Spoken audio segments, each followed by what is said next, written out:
So the regulatory solutions, the fun part. So this is where the big change is. This is where URF looks different than the conventional world. And it really is the first piece that when we looked at the risks, the difference between what we saw in conventional and unconventional is that the risks around things like water management, how you deal with those water issues, and how you deal with the big footprint are regional issues. They're not a well by well. So the way we currently work, if you want to drill a well, you come in with a well license application, you get it approved, and away you go. And if you want a pipeline, you come in with your pipeline application, away you go. We do it on a one entity at a time, and we do it reactively, waiting for that applicant to come in. What we're suggesting here is that that kind of an approach, when you've got regional issues, doesn't allow you to handle those regional issues. So you got to ramp it up, and you got to look at it from a regional perspective, and hence from a play point of view.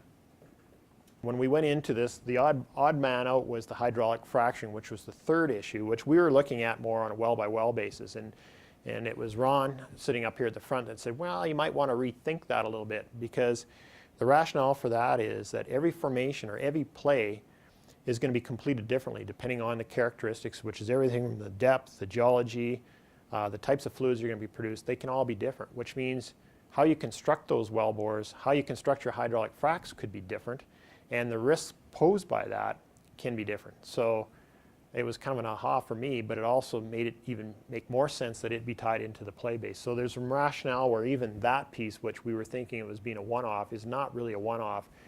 We want operators to design their whole wellbore construction and their completion strategy, keeping in mind the risks related to the formation they're producing in.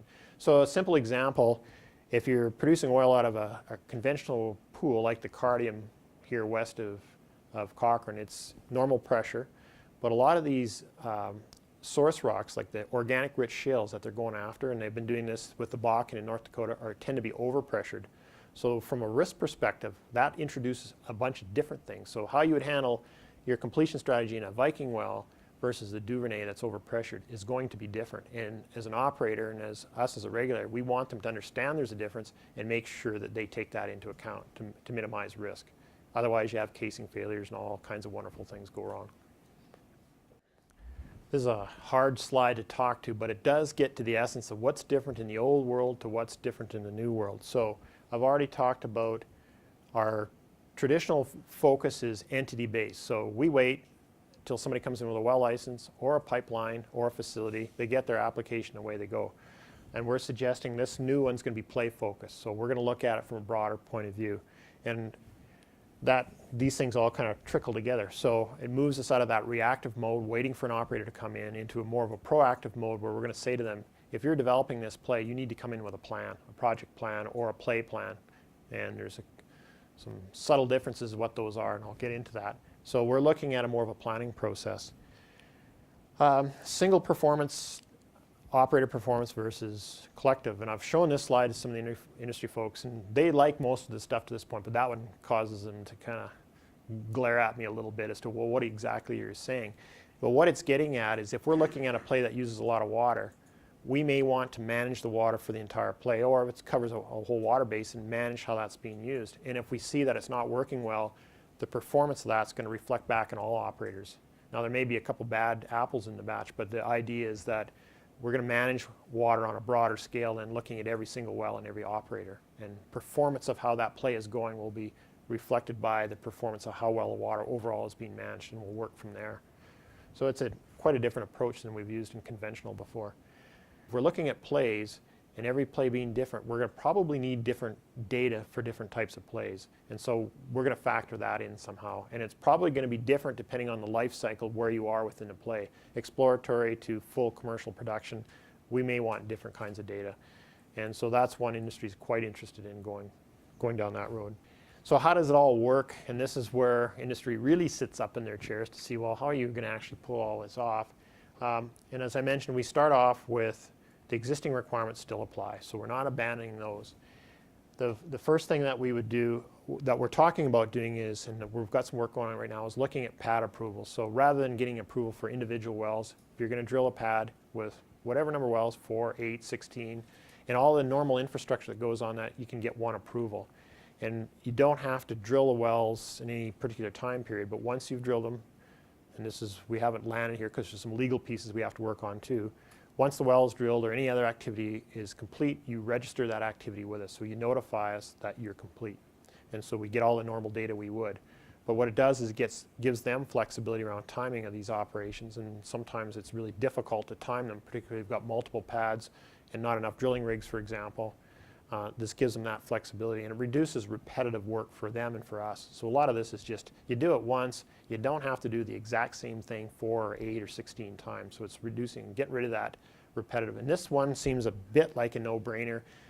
We think it reduces our workload, reduces industries, and from a landowner perspective, it's the information overload. They get the big package from us on the first well, and then the second well, they get another exact same package, except some part of the well location is changed by a minor amount because you skidded the rig over 12 meters, and then on and on and on. So that gets old fast too for landowners. So we think this is one of the few that's a big win-win for everybody. And it can apply outside of a play. We're suggesting once this is developed, you can apply it anywhere in the province. It doesn't just have to be in a play. So once we get into the play piece, the first thing we'll do is we'll go through a process to declare a play, which is similar to what we do with declaring a pool today. Same idea, it's just upscaled. And we're not going to create hundreds of plays through the province. Our view is there are probably something like 400 potential plays in the province, but we may only ever declare a dozen or a couple dozen. It'll be on those bigger resource plays that this type of an approach makes the best sense to manage. So it won't be everywhere. And then once we've declared a play, then those operators that want to operate within that play must abide by the new play rules. And there's a set of requirements that go with those. And it really is around developing plans, project plans and play development plans. And there's 5 areas that they have to address in those plans. And I'll get into what those are in a second. But this is a more from an impact. And one of the things we're trying to point out to folks too, this new technology, as much as it raises new risks, it also gives us huge opportunities. So it does, in a way, minimize the impact on the landscape. So to give you a bit of an idea, the kind of the rough rule of thumb people use is that one vertical well, the production from one vertical well would equal production of one frac in a multi-fracked horizontal leg. So just for illustration, if you take, let's see what I got. Okay. 8 horizontal wells here on one pad, and some operators are telling us they may go 16, they may even go as high as 32. One company's adamant that in southern Alberta, if things pan out, they could put 32 wells on a pad. So if you're looking at 8 wells on a pad with 12 stages of frac, which is about average in Alberta now, they run from 10 to 20. There's areas in other jurisdictions have gone to 40, so it can go more. But if you look at 12, so now you've got equivalent of 96 fracs on that section, which would be equivalent to 96, very roughly, 96 vertical wells. And if you look at the area that takes out, even though the area for a pad is bigger than it is for a single well, the total area for these was about 40,000 cubic meters. If you took the equivalent and over here, well, this actually only shows 30 wells, so I'm saying that would be 96 to be equivalent. There's 30 showing there. But if you took those 96 and developed this as vertical wells, now you've gone from 40,000 cubic meters of space for the lease pads to 1.3 million. And a section of land is only 25. So essentially you've taken half the section out, and that doesn't count things like lease roads and pipelines. And that's if you put 8 wells on. If you go to 16, well, then you can see what just happened to that section of land, and nothing else going to occur on that section because you've obliterated it with lease pads and roads.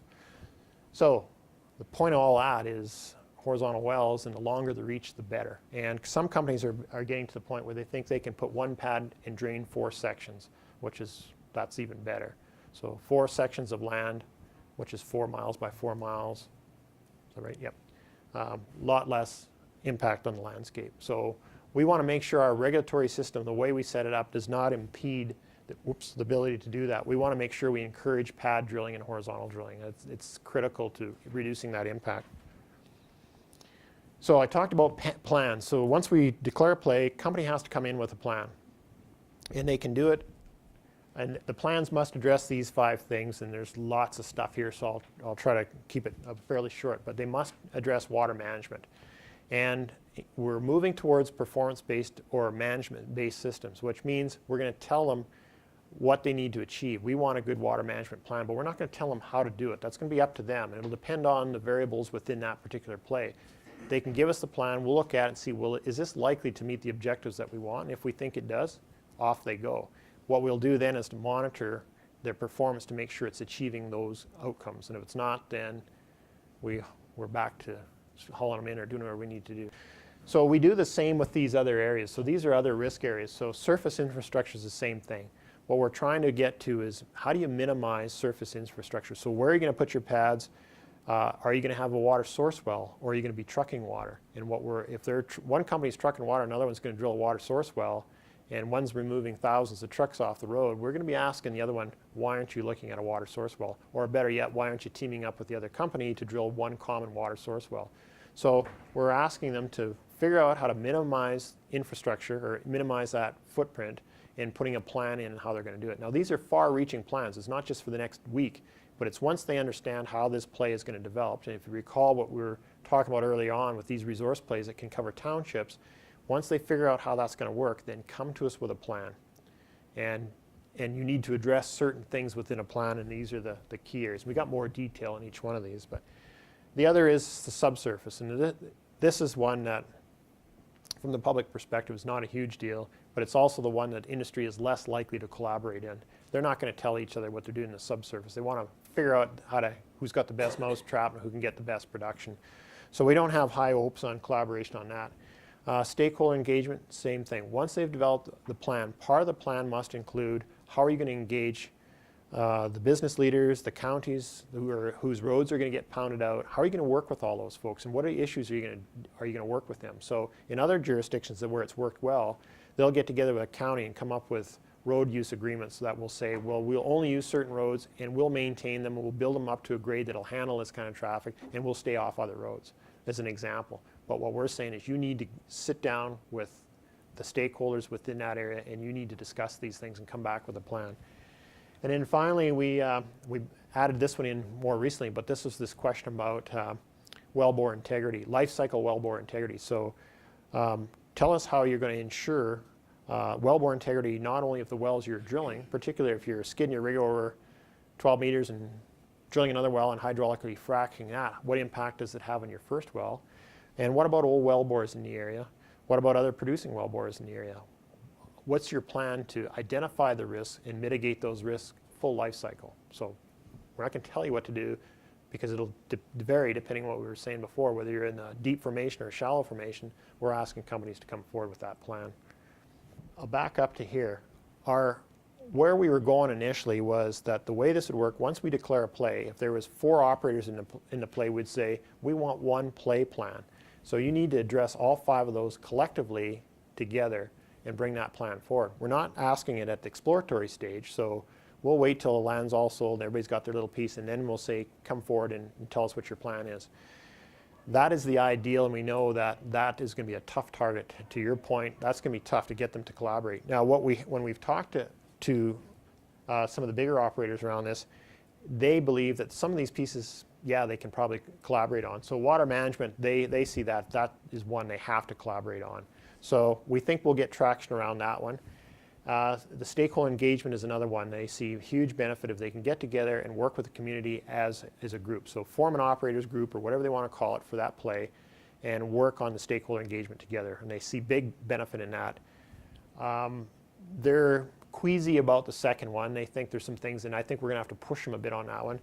The third one is, we're not going to have much hope on that one. That's going to be a real tough one.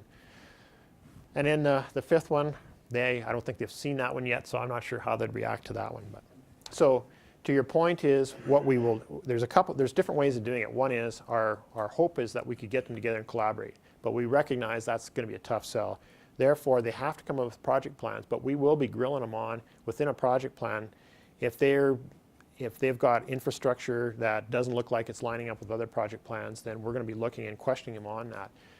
Part of it too is the approach that we're going to take, and one of the things that we've talked to SRD about is what do these plans look like coming in. We're throwing around ideas and making sure that they're They're more spatial in nature, so there's more images, so we can actually see what's going on, and we can superimpose Company A's plan on top with Company B on the surface infrastructure. And if we're on Crown land, we can see where all the forestry roads and all the existing infrastructure all in one.